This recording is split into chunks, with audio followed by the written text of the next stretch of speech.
Oggi si è svolta un incontro di orientamento alla scuola Cesare Battisti del plesso di Via della Concordia.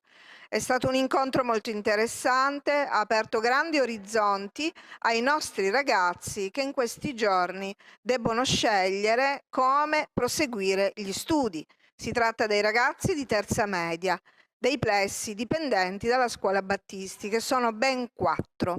Abbiamo avuto degli illustri ospiti, esperti, che ci hanno presentato una possibilità professionale nuova che si avvale dell'ambiente marinaro che circonda la nostra città.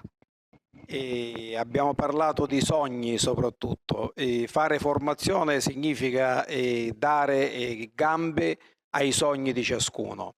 Attraverso l'istruzione, attraverso la formazione, attraverso questa collaborazione con la Lega Navale, e di cui ci onoriamo come ente di aver stipulato questa convenzione, noi siamo certi che non solo realizzeremo i sogni di tanti, ma daremo anche un grosso contributo per lo sviluppo della cultura più vicina alla nostra realtà, perché attraverso il mare veramente intanto diamo una spinta ecologica al mondo in cui si parla di tecnologie, ma spesso si perdono i valori e si perde l'umanità.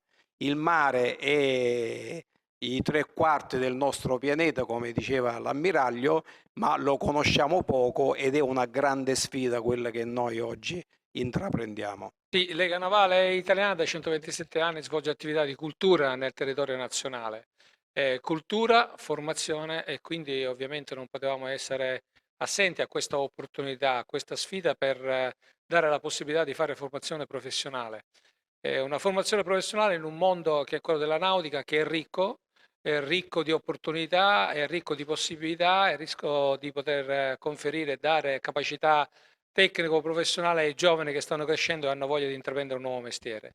Noi ci siamo parte del tecnico di Eris Formazione e il professore Ficicca, che è socio della Lega Navale Italiana, ha progettato dei corsi che consentono appunto di far crescere in questo settore del diporto.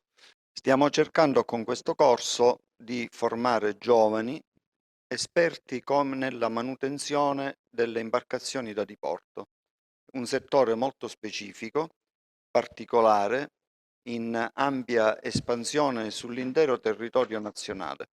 Contiamo di formarli nell'arco del triennio di formazione con la possibilità di proseguire per un quarto anno e poterli diplomare come tecnici specializzati nella manutenzione del mezzo marino. Ovviamente questo aprirà tutta una possibilità di crescita professionale che noi ci auguriamo possa essere la più proficua e interessante possibile.